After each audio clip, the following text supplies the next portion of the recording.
Today we're talking about how to prepare for a recession. And I'm Beau Wirick. I'm here with CEO of Morton Wealth, Jeff Sarti. Wow. I'm nervous. It's great to be here with you, Beau. I'm nervous too. As you should be. I mean, it is me after all.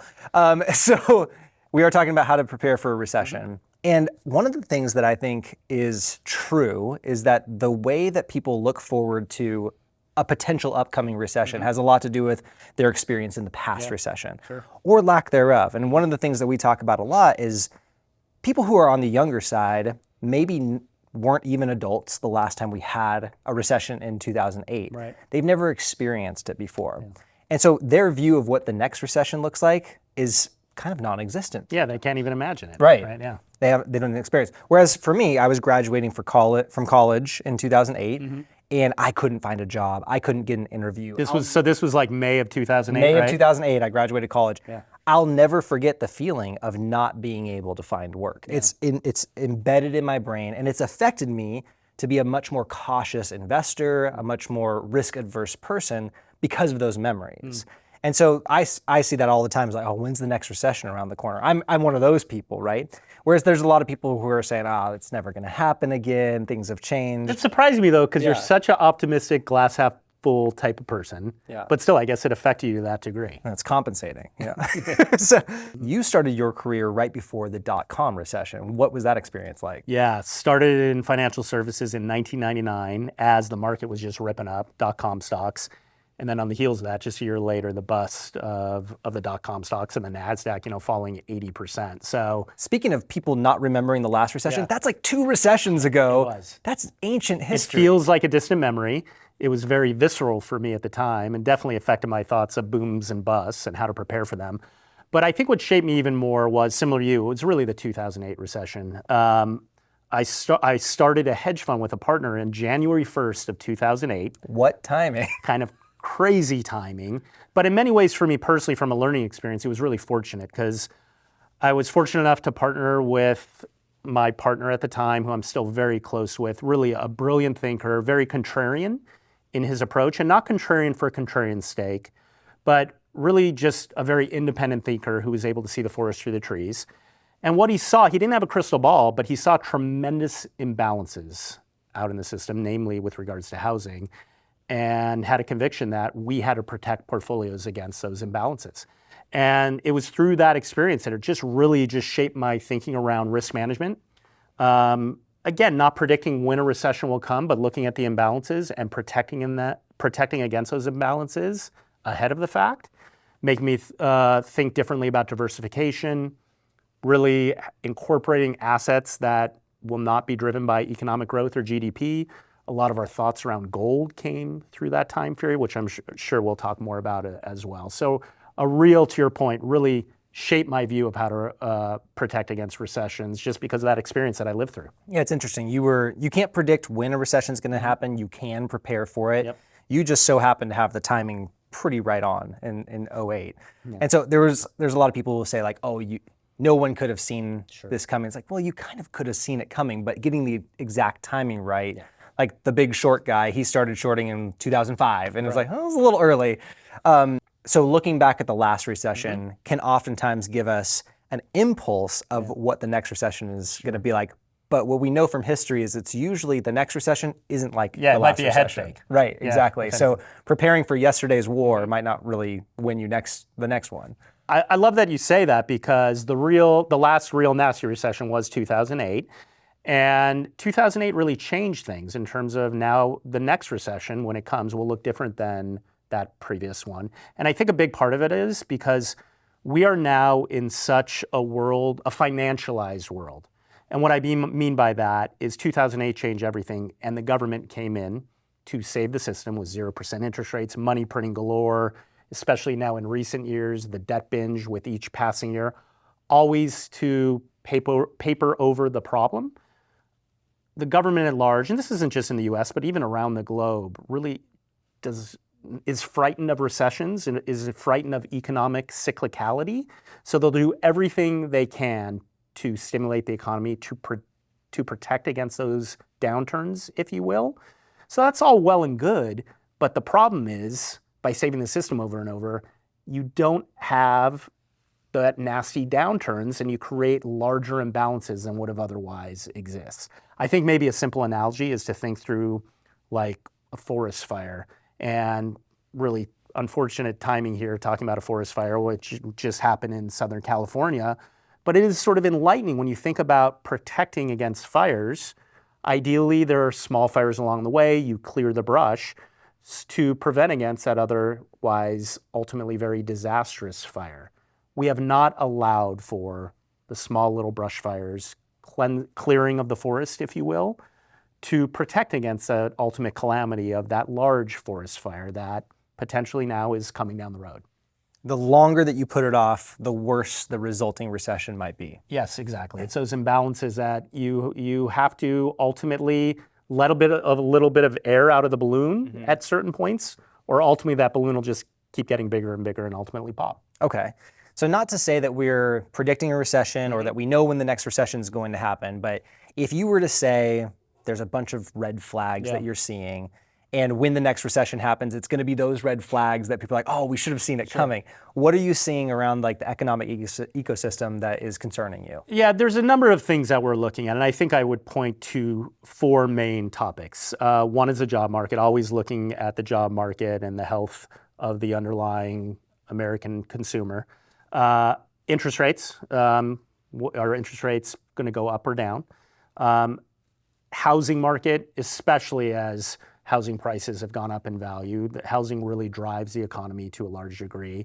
And then lastly, which is really top of mind right now, are tariffs, the uncertainty around tariffs in particular. So those are the 4 main things that I think we're looking at more than anything else. Yeah, job market makes sense. It's it's kind of hard to have a recession if everybody's employed and just spending their money. Totally. And I remember in 2022, there were a lot of people saying there's going to be a recession. Oh, we're going into recession. The stock market was correcting. The Fed was raising interest rates. Inflation was high. But the people who were saying, no, there's not going to be a recession, we're pointing to the job market. Everybody could get a job. People were leaving their jobs and getting big raises during 2022. So how does the job market cause a recession or prelude it?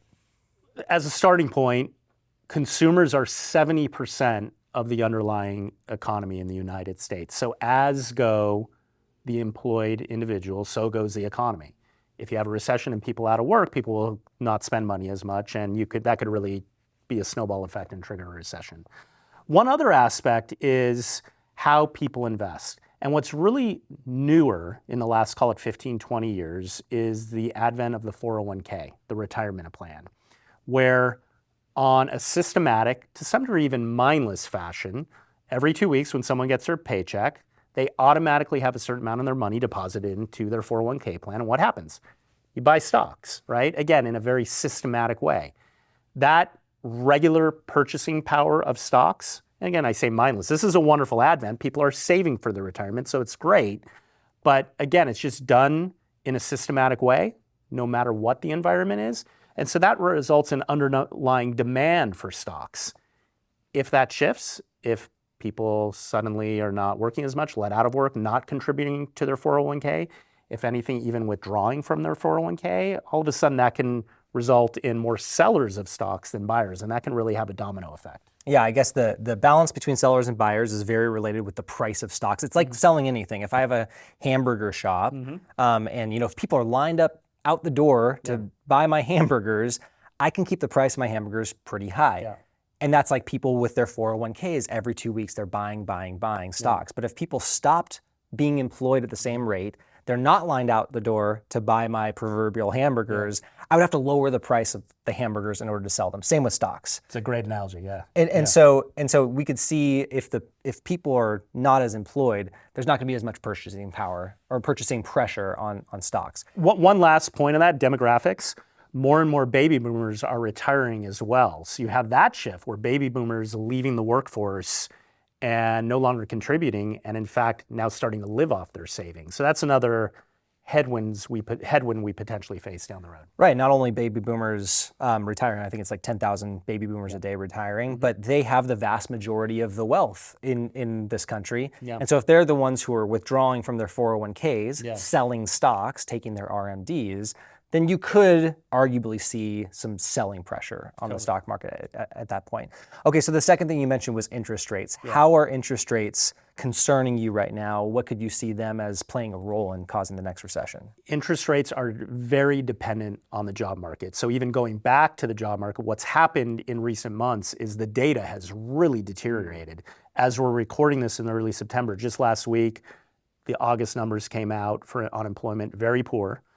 July numbers before that, a month ago, were very poor. Then during that July report, revisions to June and May, I believe, were pretty alarming. I mean, so 4 months in a row of bad data. And in this last revision, the June numbers actually went negative. And that's the first time that's happened since COVID. Right. And so that kind of freaked out the markets a little bit, at least the bond market. So now bringing that back to interest rates, the central bank, led by Jerome Powell, what are they looking at? And about a couple weeks ago, he made his yearly speech at Jackson Hole, and he basically telegraphed that they are going to lower rates in their upcoming meeting in September.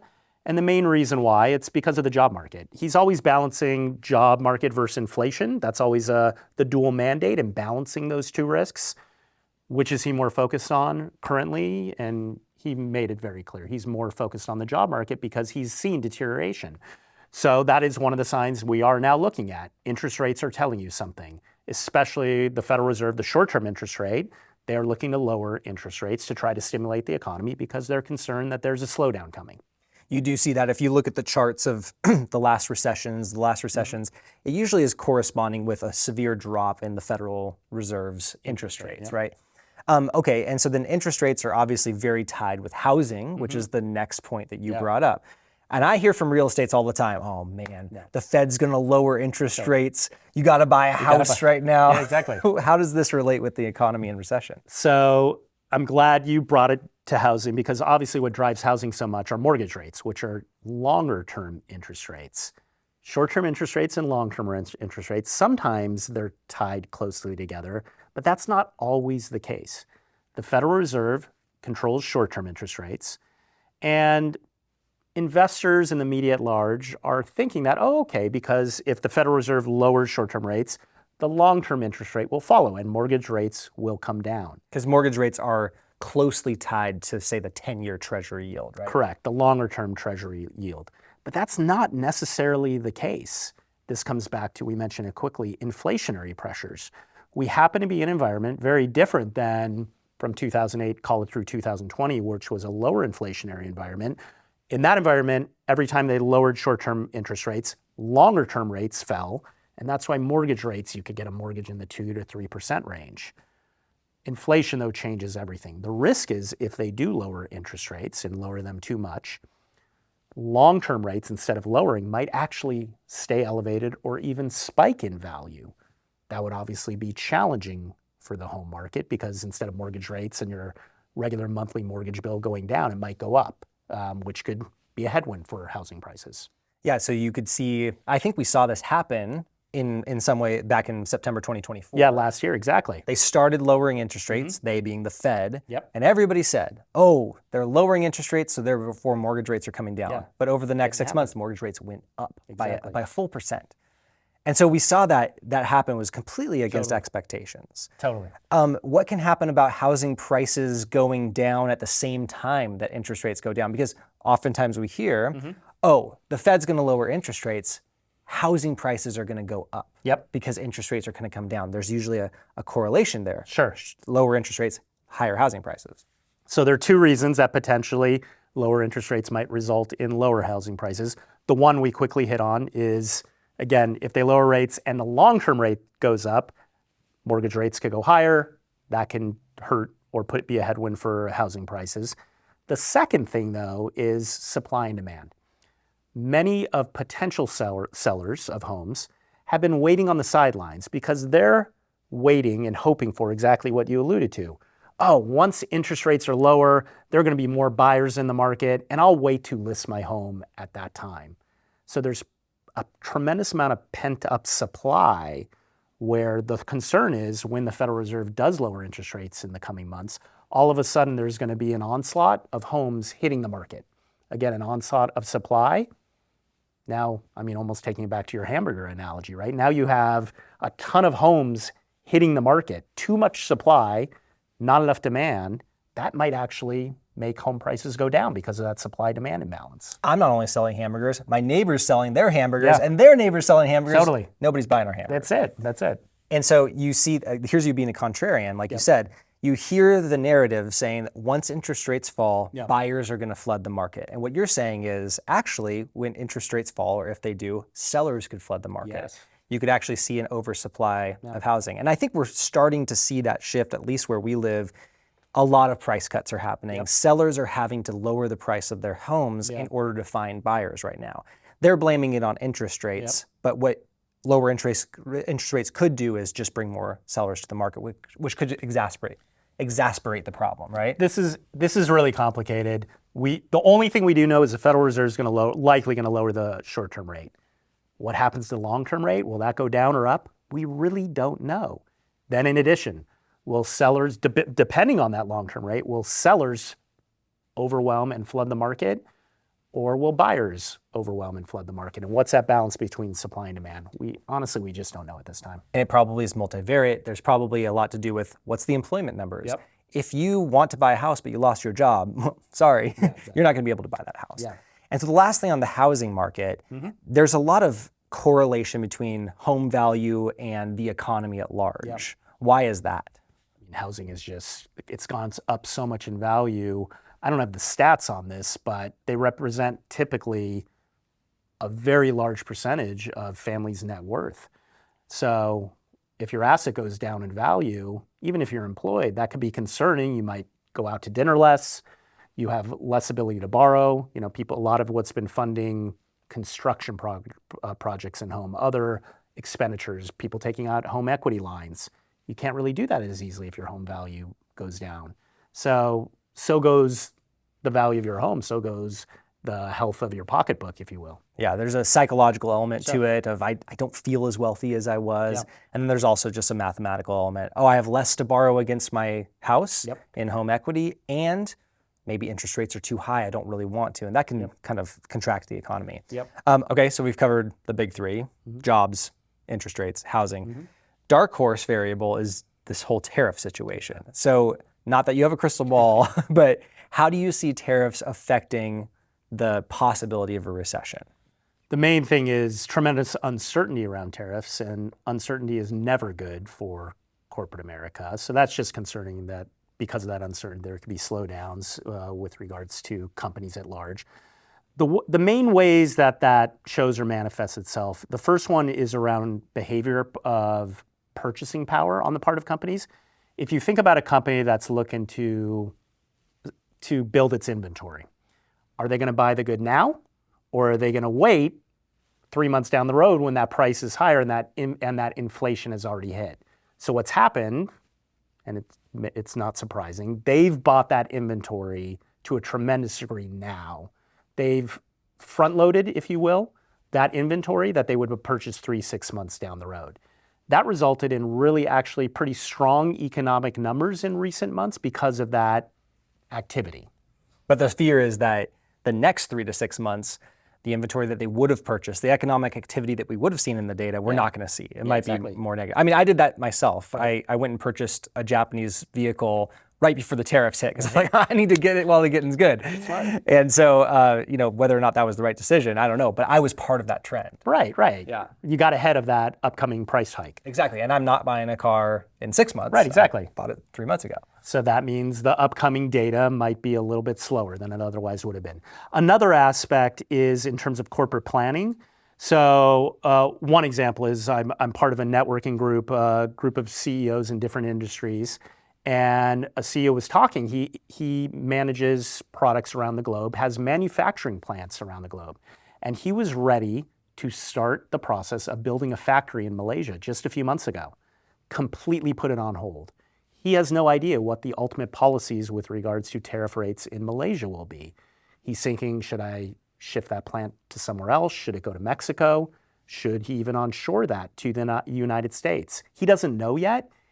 Ultimately, he will move forward with some plan of action, but he's just on hold, which results in stagnation. And that company's now not spending the money that I otherwise was going to do. That's right. And we see the current administration is trying to mitigate against this with the new tax bill that's encouraging a lot of domestic manufacturing and that kind of so something will get offset, but it's really hard to fight against stagnation. Yes. You know, if people are not doing anything, that's really how recessions can happen if there's not a lot of capital expenditure.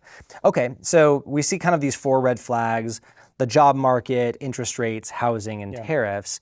What are you doing as the CEO of Morton Wealth, as a portfolio designer? What are you doing to protect our clients against the possibility of recession, seeing these red flags out there? It's a few things. One is it's really obviously always focusing on, we talk about true diversification, being in lots of different asset classes that will just behave differently than one another, and ideally having a good amount of those assets that will be more resilient or less impacted by economic growth or recession. That's a starting point. A second aspect, we hit on it quickly in the intro, is gold. Gold's been a long-standing asset class in our portfolios. And it's not because we have the ability to have a crystal ball or predict when that turmoil or recession is coming, but you should still have insurance. Just like earthquake or fire insurance, you don't know when that fire or earthquake's happening, but you still buy that insurance for that ultimate troubled time. So that's gold. Gold is a more resilient asset class in times of turmoil, in times of net recession.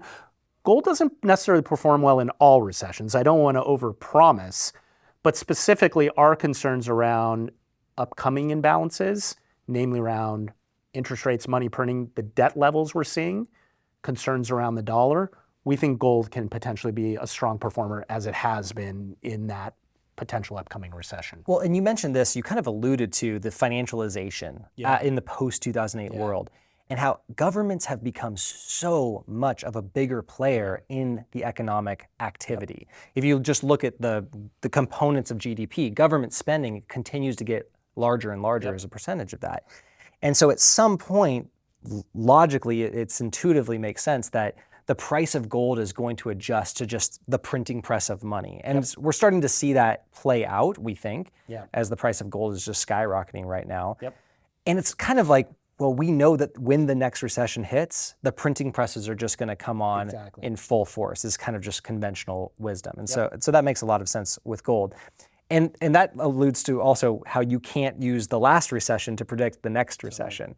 So just to kind of dovetail here, if that's the case, if the next recession hits and the governments around the world just print like nobody has seen them print before, what kind of recession would you imagine seeing at that point? It's why continued inflationary concerns are top of mind.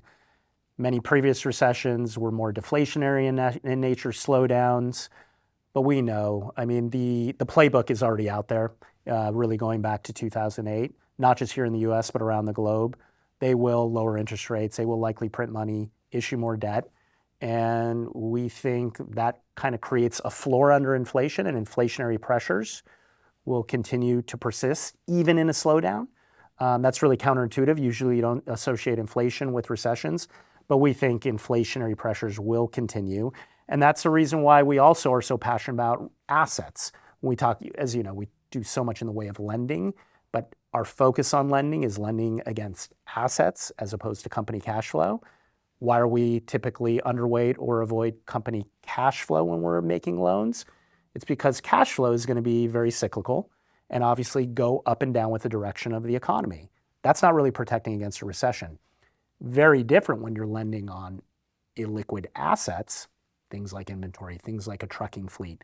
As long as there's a big margin of safety in terms of the loan to the ultimate value that you're lending against, that real asset will have value, potentially will even increase in value because of inflation. So you're lending on an asset that's increasing in value. So that's a big selling point for us as we're looking to protect portfolios. If the asset that you're lending against is, say, a house, more dollars chasing the same number of houses just makes the price of that house go up. And so we could see a world where there's a massive inflationary shock And that's the style of recession that we see. I guess the closest thing in recent memory would be like the 1970s. Exactly. That's a perfect example. You saw the stock market do literally just nothing for about 10, 14 years, whereas inflation was double digits the entire time. So you lost a lot of purchasing power being in the stock market.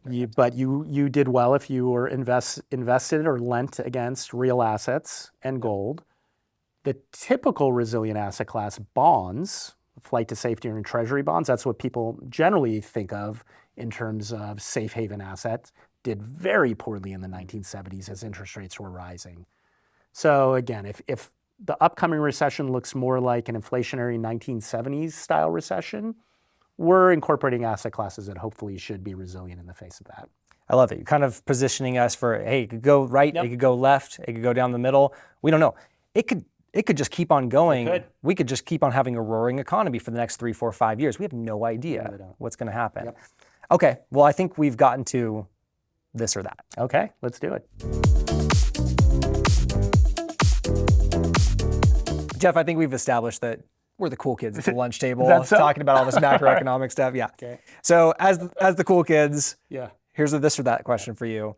Is the Fed going to lower interest rates this year, or are they going to head fake us and actually find a reason to raise interest rates? Such a cool question. I know.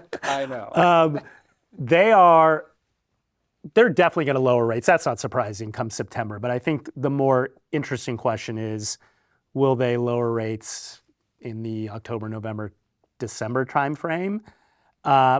My crystal ball, you know me, I hate crystal balls, but if I had to guess, I'll say yes. I think they're going to continue to lower interest rates. Both the Federal Reserve and Trump and President Trump are so wired towards stimulus. They want to juice the economy. Jerome Powell, he's going to be done in May. He cares about his legacy. The last thing he wants is to raise rates and break the economy. It's in their DNA to, again, be accommodative, dovish, stimulate the economy. So I'm going to say lower rates. Okay. Not contrarian. Look at you. All right, housing. We talked about housing. So similarly, what do you think? Housing prices, let's say in the next 12 months, are they going to go up or down from here? I think short term, it's really hard to say. I think structurally, housing prices do have to come down at some point, just because the cost of purchasing a home is so high relative to the median income in every place. You're talking about affordability. The affordability is off the charts. And so it does have to come down, or interest rates would have to come down drastically. And so I think that a small correction in the housing market is underway, and I think the next 12 months is going to continue to see a small correction. I agree with you. Oh, wow. Okay, cool kids. Let's keep this going. Another this or that for you. Now this is the big one. Okay. Is a recession going to happen in the next 12 months? The topic of this discussion. They've been waiting. They've been waiting to hear your prediction this whole time. Despite all of these concerns that we're raising, my answer is no. Really? My answer is no, yeah. Wow. There are a lot of concerns about the potential slowdown in the economy for reasons we talked about. But again, we've talked about this world we've lived in for literally the last, call it 15 years since 2008. This financialized economy where the government just wields its heavy hand, if you will. At the sign of any problem, they are going to come in hot and heavy. They're going to lower rates, potentially print money if they have to. On the fiscal side, continue to increase debt levels and support the economy.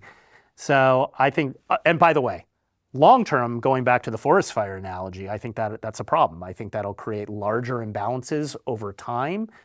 But at least over the short term, that stimulus is very powerful. And so I'd say no recession. One more steroid-induced sugar high. Exactly. Mixing my metaphors, but one more, ramp up before a catastrophic potential recession. That's my best guess. Interesting. I'm on the other side of really? that coin. Only because, and this is the nerdiest thing I could possibly say, but the inverted yield curve. I have to say it. The inverted yield curve. We're the cool guys. We're not the cool guys. Everybody knows that.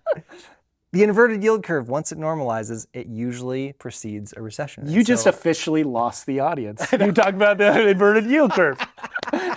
Thank you so much again for joining us. We really do appreciate you kind of stepping in and having this conversation with us. if you wouldn't mind putting in the comments what you think. Do you think a recession's coming? Do you think interest rates are going up and down? What do you think is happening to the housing market? We want to keep the Couchside conversation going, so join us in it. Wow.